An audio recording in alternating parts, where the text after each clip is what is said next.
우리는 구원의 증거의 충만이라는 관점에서 교회를 살펴보고 있습니다. 교회는 구원을 받은 자들이 모이는 곳이기에 구원을 받은 자들에게 나타나는 구원의 증거들이 더욱더 분명하게 나타납니다. 구원의 7가지 증거를 먼저 확인했고, 이러한 신자 개인에게 나타나는 구원의 증거와 연관하여 구원의 증거로 충만한 교회의 모습이 무엇인지를 확인하고 있습니다. 구원의 증거로 충만한 교회의 첫 번째 모습은 진리의 공동체였고, 두 번째는 고난의 공동체였으며, 지난주에 살펴본 세 번째 모습은 헌신의 공동체였습니다. 특히 교회에서의 헌신은 교인의 공로 쌓기로 오해할 소지가 커서 거듭 주의해야 함을 말씀드립니다. 성경이 정의하고 있는 헌신은 하나님에게 공로를 쌓는 행위가 아닙니다. 헌신이란 구원을 받은 자가 구원주 되시는 하나님에 대한 만족을 표현하는 것입니다. 세상의 관점으로는 알 수 없는 하나님만이 원인이 된 그 행위를 헌신이라고 합니다.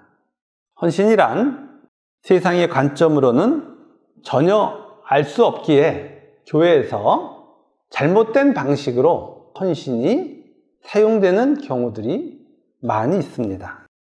그러나 교회의 헌신은 구원으로 인한 만족의 표현이기에 종교에서 하고 있는 그 헌신과 달리 진정한 하나님의 교회에서는 하나님께 보상을 요구하지 않으며 오히려 신자 쪽에서 자신의 인생을 다 붓기까지 하고 싶은 존재적 표현인 것입니다. 교회는 이러한 헌신에 의해서 세상에는 존재하지 않는 유무상통이 일어납니다. 예수 그리스도를 머리로 삼는 그 교회의 지체가 되어 믿음이 자라나면 자신의 것을 교회에 내어놓는 자들이 생깁니다. 바나바와 같이 자신의 것을 교회에 공급한 자로 인하여 아직은 내어놓을 곳이 없는, 아무것도 없는 그들과 함께하는 일들이 일어나는 것입니다. 예수님이 자신의 전부를 주어서 시작된 교회는 자신의 전부를 교회의 전제로 부으면서 나 기뻐 라고 하는 믿음이 장성한 자들을 통하여 계속되는 것입니다. 그리고 이러한 헌신한 자들이 점점점 넘치게 되며 하나님 나라의 이 풍성함을 일반 은총 가운데까지 드러내는 일들이 나타나는 것입니다. 세상의 보편적 종교에서 나타나는 헌신과 구별되는 교회의 헌신의 모습이 바로 이런 모습입니다. 이런 헌신의 공동체가 교회의 세 번째 모습이었습니다. 오늘은 구원의 네 번째 증거인 하나님 나라의 윤리가 충만한 교회의 모습을 살펴보겠습니다. 먼저 윤리를 정의하면 인간으로서 마땅히 해야 할 도리를 말합니다. 이러한 윤리를 하나님을 반역한 타락한 세상의 관점에서 정의하면 인간과의 관계에 있어서 마땅히 지켜야 할 도리를 말합니다. 반면에 구원을 받은 교회의 관점에서는 윤리란 하나님과의 관계에 있어서 마땅히 지켜야 할 도리를 말합니다. 타락한 세상에서는 존재하지 않는 하나님과의 관계로 인한 도리가 구원을 받은 하나님의 자녀들에게 생긴 것입니다. 이런 신자의 윤리는 구원을 받지 못한 자들은 전혀 이해하지 못합니다. 오직 하나님의 뜻을 알게 된 구원을 받은 자들에게만 나타나고 하나님 자녀들이 모인 교회를 통하여 충만하게 나타납니다. 즉 진리의 공동체에서만 세상과 구별된 하나님의 나라의 윤리가 나타나는 것입니다. 이 시간은 교회의 대표적 윤리, 화평에 대하여 살펴보겠습니다. 화평이란 하나님과 하나가 된 모습을 말합니다. 교회가 하나가 된 모습을 화평이라고 합니다. 이런 화평의 모습은 교회의 반성이신 예수님으로부터 시작됩니다.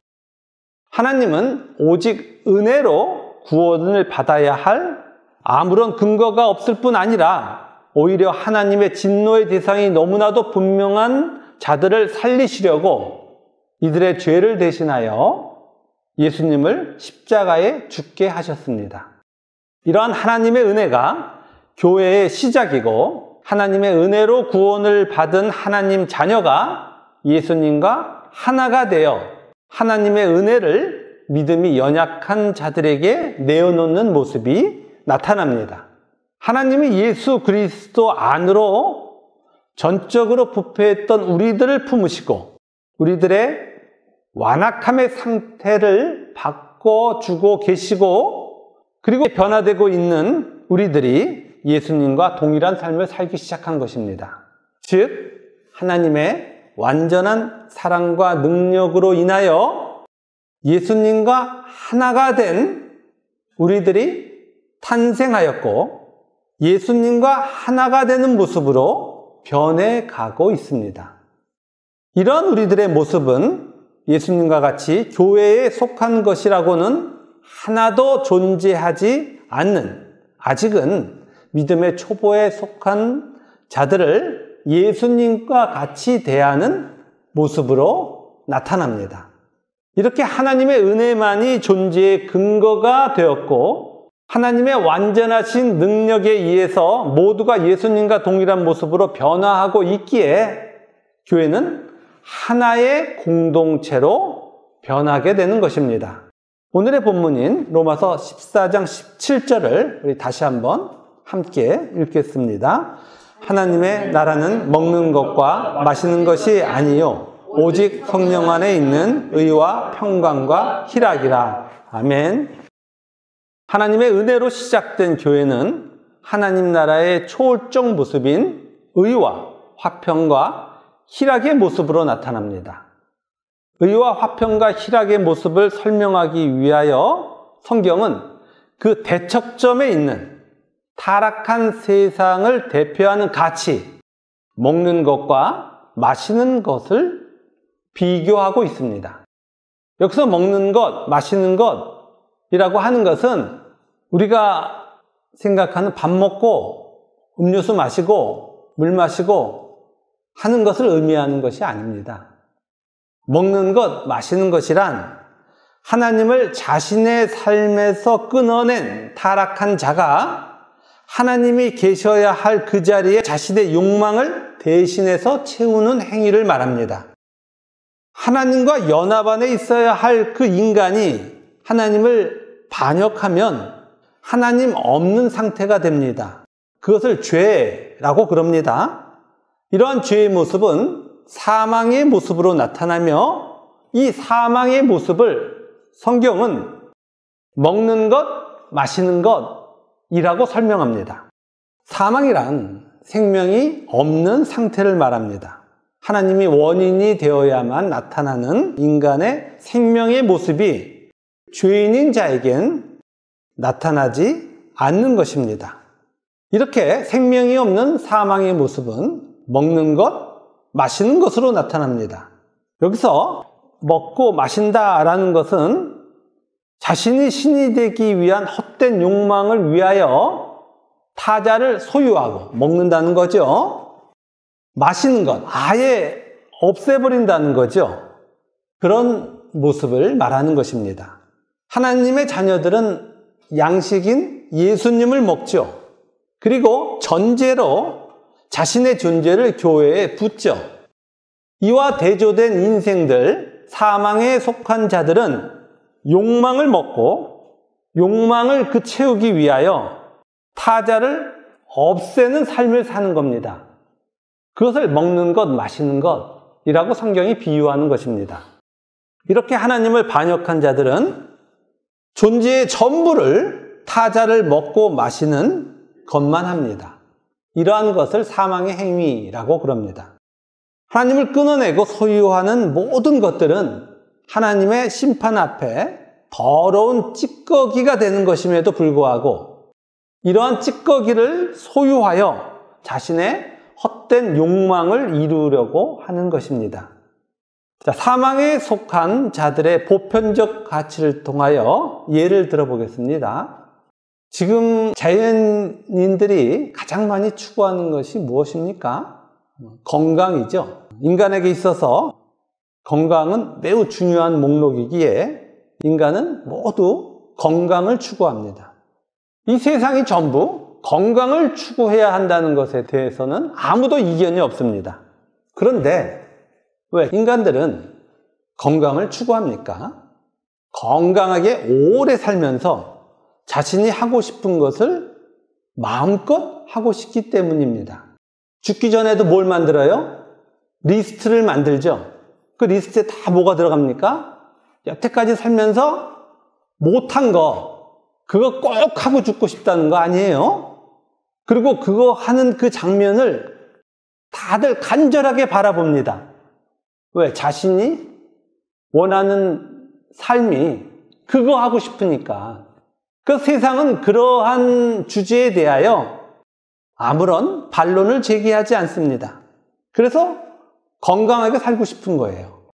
세상에서 인간은 하나님을 자신에게 없앤 상태에서, 즉 자신이 신이 된 상태에서 자신이 원하는 것을 끝도 없이 하고 싶어 합니다. 자신이 신이 되는 것만을 존재의 목적으로 삼고 있기에, 즉 자신이 신이라는 허구 안에 갇혀 있기에 죽을 때까지 건강하게 하고 싶은 거 마음껏 하다가 죽고 싶은 거예요. 이것이 얼마나 무서운 일인지도 다 잊어버린 거예요.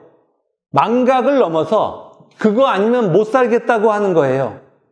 그러나 이런 삶은 하나님 없는 인간이 하나님 앞에 내 삶이 옳으니까 라고 주장하는 것이며, 그것은 누가 틀렸다는 거예요? 하나님 틀렸다는 거예요. 하나님 없다는 거예요. 내 맘대로 살다가 죽을 테니까 간섭하지 말라는 거예요. 이런 삶은 하나님 앞에 자신을 가장 강하게 주장하는 패역한 행위입니다. 따라서 세상에서 자신의 이 신놀이를 한 만큼의 형벌이 지옥에서 기다리고 있는 것입니다. 이 세상에서 자기가 하나님을 대신한 그 자리에 욕망을 많이 채우면 채울수록 지옥에는 뭐가 기다리고 있다고요? 거기에 상응하는 형벌이 기다리고 있다고요. 영혼이라고 하는 것은 끝도 없이 가는 시간인데, 이 세상에서 자신의 욕망을 채운 만큼 그곳에서의 죄는, 형벌은 훨씬 더 영원히 큰 것입니다. 그럼에도 불구하고 모든 인간은 건강하고 싶은 겁니다. 차라리 건강이 악화되었다고 한번 가정해 봅니다. 아픈 사람은 욕망을 추구할 힘이 없어요. 그러고 죽으면 어떻게 돼요? 지옥에서 영원히 받아야 할 그 형벌이 감해진 거예요. 이 세상에서 건강하게 마음껏 자기 마음대로 살다가 죽은 형벌의 크기가 100이면, 그렇지 않고 아파서 그런 거 추구하지도 못하는 상태에서 죽으면 형벌은 50인 거예요. 영원한 시간 속에. 우리가 분명히 알아야 될 것은, 인간이 자신의 헛된 욕구를 더 많이 채운 만큼 그것은 하나님을 대한 패역이며 이에 상응하는 영원한 형벌이 기다리고 있다는 사실입니다. 또 인간이 뭘 지금의 시대에서 가장 많이 추구하냐 하면 단란한 가정을 추구합니다. 아무도 이견이 없죠. 단란하고 화목한 가정, 가족 간에 배려와 사랑이 넘치고 서로 의지하면서 한평생 잘 사는 것, 모두가 꿈꿉니다. 이런 삶을 살면 세상에서는 모두 부러워합니다.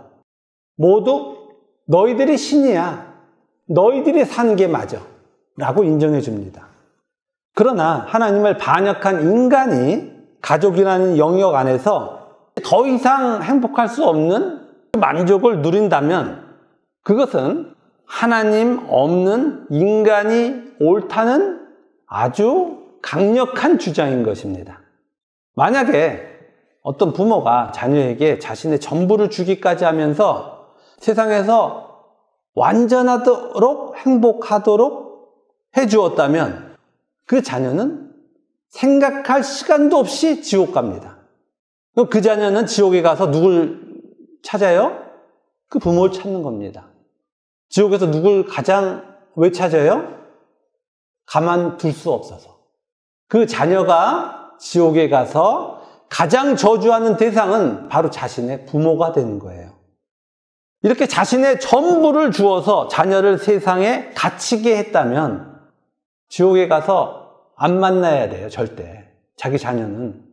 그 자녀는 가차없이 그 부모를 영원토록 죽이려고 할 겁니다.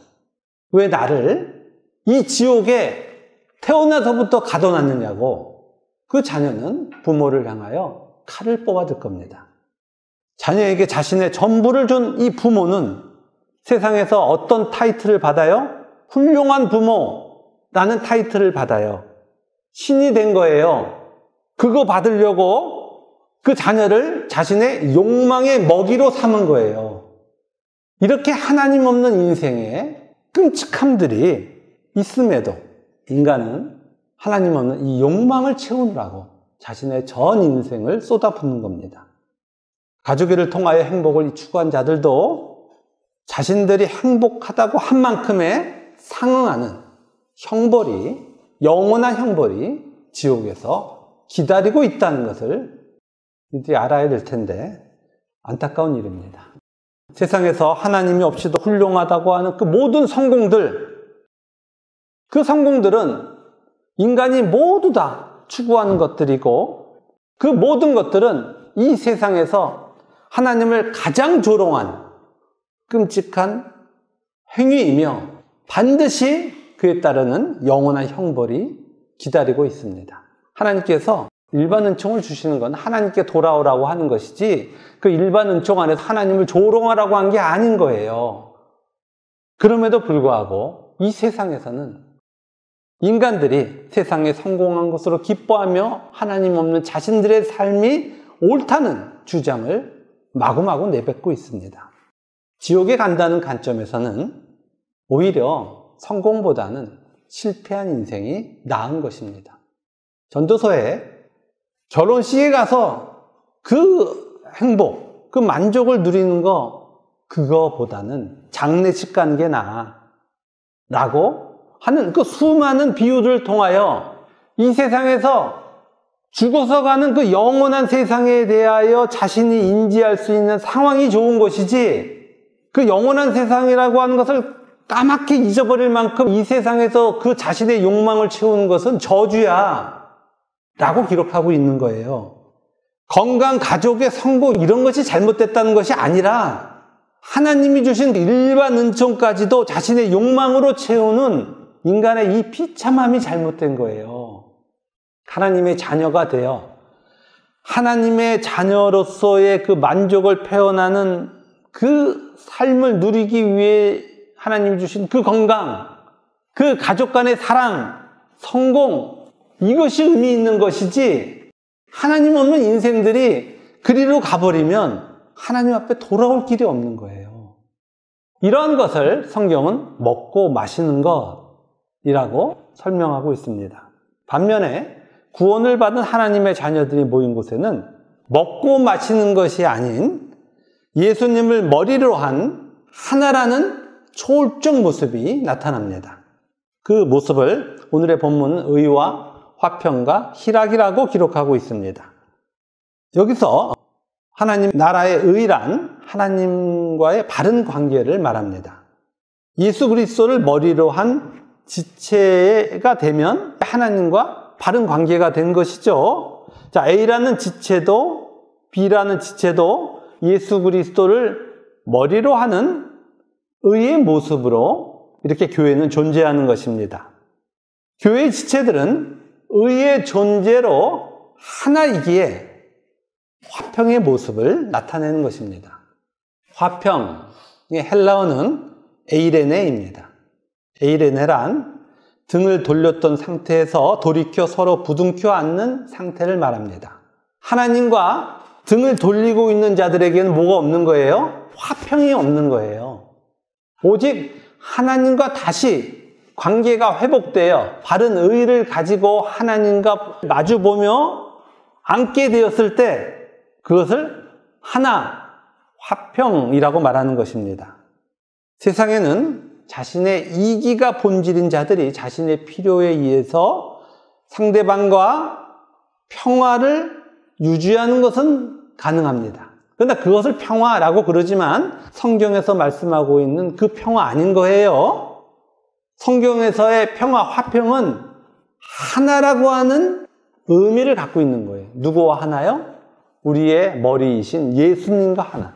그래서 예수님 안에 들어와야만, 예수님을 머리로 가져야만 비로소 그 지체들이 하나가 되는 일이 일어나는 것입니다. 하나님과의 바른 관계인 의가 근거가 되고, 그러한 의가 근거가 되어 하나가 된 상태가 되어 나타나는 그 정서가 무엇이라고요? 희락. 비로소 희락, 기쁨이 생기는 거예요. 이 세상에서의 기쁨은 다 가짜입니다. 왜냐하면 그 기쁨은 있다가 없어지는 거잖아요. 그게 기쁜 줄 알고 좋아했는데 그걸 갖고 어디로 가는 거예요? 다 지옥 가는 거잖아요. 그렇기 때문에 그건 기쁨이 아닌 거예요. 진정한 기쁨은 영원해야 되는 거예요.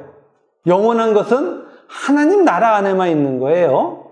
예수님과 하나가 된 자들에게만 존재하는 그 진정한 정서, 그것을 희락이라고 하는 거예요.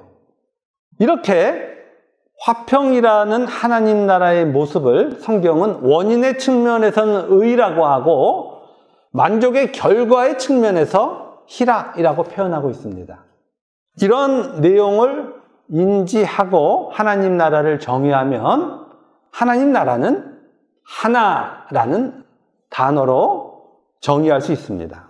하나라는 존재 방식이 세상과 구별되는 신자의 윤리인 거예요.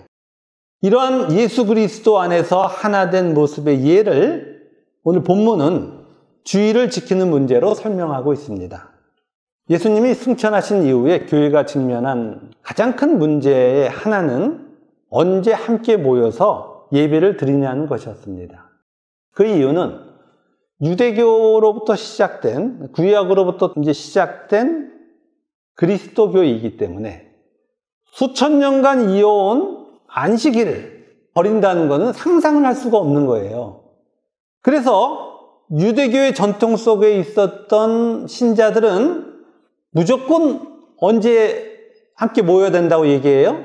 안식일이 토요일이라고 얘기하는 거예요. 그거는 양보할 수 없어 라고 할 만큼 그들에게는 뿌리 깊게 토요일에 모여야 된다는 생각을 하고 있었던 겁니다.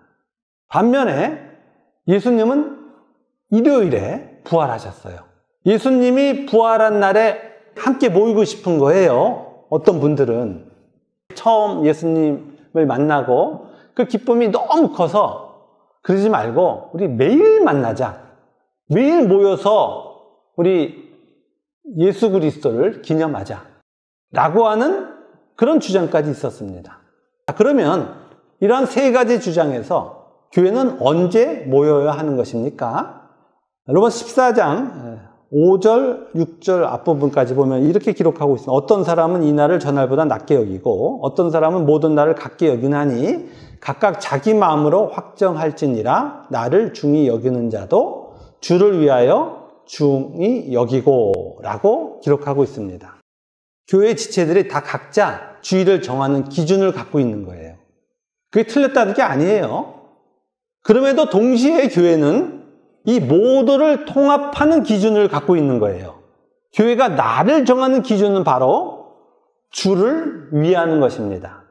주를 위한다는 것은 잊으시면 안 돼요. 주를 위한다는 것은 예수 그리스도를 머리로 한 교회의 하나됨을 향하는 거예요. 주를 위한다고 하면서 늘 자기의 욕망을 채우는 사람들이 많죠. 주를 위한다고 하는 것은 성경은 예수 그리스도를 머리로 한 교회의 완성을 향한다는 거예요. 교회의 하나됨을 향하는 모습을 주를 위한다 라고 이야기해요. 이런 교회의 하나됨은 어떻게 나타나느냐 하면 믿음이 장성한 자가 믿음이 연약한 자를 섬기는 모습으로 나타납니다. 따라서 주일은 로마서 14장 1절 믿음이 연약한 자를 너희가 봤되 그의 의견을 비판하지 말라와 같이 믿음이 장성한 자가 믿음이 연약한 자를 향하는 모습으로 결정됩니다. 즉 믿음이 연약한 자들이 정하면 그날이 주일인 거예요. 누가 정한다고요? 주일을 정하면서 지금은 다 중요한 건 누가 정해요? 교회에서 힘이 있는 사람들이, 교회에서 많은 봉사를 한 사람들이 이렇게 해, 그러면 나머지 사람들은 아무 주장을 내세우지 않고 따라가죠. 근데 그렇게 하는 것이 아니라 교회는 믿음이 연약한 자들이 확정하면 믿음이 연약한 자들이 확정한 것을 누가 따라간다고요? 믿음이 장성한 자들이 따라간다고요. 성경에서 믿음이 장성하다라고 하는 것은 믿음이 연약한 자를 향하다라는 의미인 거예요. 믿음이 많다는 것이 교회의 직분이 높다 이런 얘기를 하는 것이 아니고 믿음이 연약한 자들을 충분히 배려할 수 있는 자를 믿음이 장성하다고 하는 거예요. 이렇게 믿음이 장성한 자가 믿음이 연약한 자들을 향하면 교회는 세상에서 없는 하나라는 모습이 나타나게 되는 것입니다. 믿음이 장성한 자는 어느 날을 주일로 정하든지 상관없이 주일로 모이는 것의 결정을 초월하여 예수 그리스도에게 충성된 자입니다. 그래서 믿음이 장성한 자들은 믿음이 연약한 자가 예수님이 인도하여 주신 그 길을 잘 가기만 하면 기쁜 거예요. 이런 모습은 세상의 조직에는 없는 모습입니다. 세상에는 조직의 기득권자가 자신의 이익을 위한 결정을 합니다. 효율을 추구합니다. 따라서 조직에서 힘이 약한 자들의 의견은 반영되지 않습니다. 너무 당연합니다. 다 그렇게 살아요. 그러나 교회는 진리에 속한 것이 아닌 것들에 대하여 믿음이 장성한 자가 믿음이 연약한 자의 결정을 따라가기에 언제나 하나가 됩니다. 이러한 하나가 되는 내용으로 인하여 믿음이 장성한 자들은 믿음이 연약한 자들의 믿음이 자라나는 기쁨을 누리고 또한 믿음이 연약한 자들은 믿음이 장성한 자의 배려에 따른 기쁨을 누립니다. 하나가 되는 이 초월적 기쁨이 교회에 있는 거예요. 세상에는 없는 장성한 자가 연약한 자의 결정 아래 존재하는 이 모습을 성경은 섬김이라고 정의하고 있어요. 세상에는 섬김이 없습니다. 자신의 힘을 키우기 위하여 누구를 돌보는 것 같은 모습을 보일 뿐이지 진정한 배려, 사랑 이런 것들은 세상에는 없는 거예요. 이기적인 인간이 어떻게 그런 걸 할 수가 있겠어요? 오직 교회에만 나타나는 윤리인 것입니다. 자, 이러한 증거는 화평, 하나라는 증거는 우리 교회에도 여러 가지 모습으로 나타나고 있습니다. 하나 예를 들면 우리는 오전 예배를 11시에 드리고 그리고 12시 조금 넘어 예배가 끝난 이후에 식사를 하다가 식사를 마치자마자 1시부터 오후 성경 공부를 시작합니다. 교회가 오후 1시에 식사하고 성경 공부하는 데는 없어요. 왜 없냐 하면 그것은 교회에 있는 중직자 아니면 봉사하는 자들에게는 너무 불편한 시간이기 때문에 그래요. 전도회 모임도 해야 되고 기도 모임도 해야 되고 여러 가지를 해야 되는데 1시부터 성경 공부를 하면 그 시간을 마련할 수가 없는 거예요. 하려면 전부 어디로 시간을 바꿔야 돼요? 오후 성경 공부가 끝난 후로 바꿔야 돼요. 또 식사 후에 성경 공부를 하면 식곤증도 옵니다. 근데 참아내는 또 힘듦도 있어요. 설거지 하시는 분들도 급하게 서둘러야 합니다. 모두가 다 정신없어요. 저도 시간적으로 여유가 없어서 힘듭니다. 육체적으로도 힘들고. 그런데 한시에 이런 불편함이 많음에도 불구하고 우리는 한시에 성경 공부를 합니다. 그 이유는 무엇입니까? 단 한 가지, 아직은 믿음이 연약하신 분들, 식사 끝나고 기다렸다가 오후 성경 공부를 하기에는 아직은 믿음이 자라나지 아니하신 그분들이 식사하고 나서 바로 집에 가지 마시고 우리 함께 성경 공부하면서 하나님 나라를 더 알아가요 라는 교회의 이 내용에 참여하기를 바라서 그런 겁니다. 그래서 모든 지체들이 각자 불편함이 있는데 한시에 오후 성경 공부를 하는 것에 대하여 아무도 다른 주장을 하지 않습니다. 이렇게 믿음이 장성한 자가 믿음이 연약한 자를 향하는 일들이 교회에 일어납니다. 이런 예는 교회에 지금 많이 일어나고 있어요. 예수님이 성령과 생명의 법으로 당신의 백성들을 인도하시는 것과 같이 교회는 진리를 제외한 모든 것에 대하여 믿음이 장성한 자가 믿음이 연약한 자를 위한 방향성을 가집니다. 세상의 모든 조직은 조직을 끌고 가기 위한 법을 만들고 법을 지킨 자들에게 보상을 하고 법을 어긴 자들에게는 벌을 주는 방식을 통하여 조직을 유지합니다. 이것이 거듭나지 않은 자연인들이 할 수 있는 유일한 방식이에요. 그러나 예수님은 죄뿐이 없던 바로 우리들을 구원하신 후에 생명을 주시는 방식으로 인도하고 계신다는 것을 우리가 알고 있는 거예요. 예수님이 머리이신 교회만이 예수님이 그 교회를 인도하시는 방식, 생명의 법이 작동되고 있는 겁니다. 교회에서만 일어나는 이 생명의 법의 작동, 그것이 바로 우리들이 하나가 되게 하는 원인이며 우리는 예수님과 지체들이 하나가 되는 그 방향을 가지고 지금 가고 있는 것입니다. 진리를 계속적으로 공급하면 진리를 듣는 자들은 그 진리 속에서 변화하며 모두 그 모습이 자라나는 믿음과 함께 아직 믿음이 자라나지 않은 그들을 향한 배려로 그 모습이 나타나는 거예요.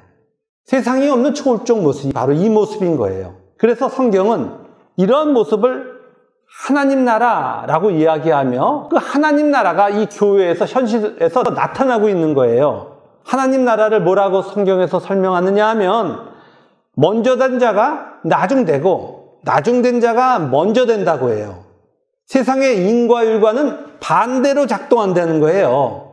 그것이 바로 하나님 나라야 라고 성경이 기록하고 있으며 하나님 나라는 큰 자가 섬기는 거야 라고 또 말씀하고 있습니다. 삼위 하나님이 진노의 대상이었던 우리들의 구원을 위하여 전부를 내어주시면서 시작한 그 나라, 그러기에 우리는 믿음이 있다 라고 하는 것은 그 믿음의 표현을 모두 뭐로 하고 있다고요?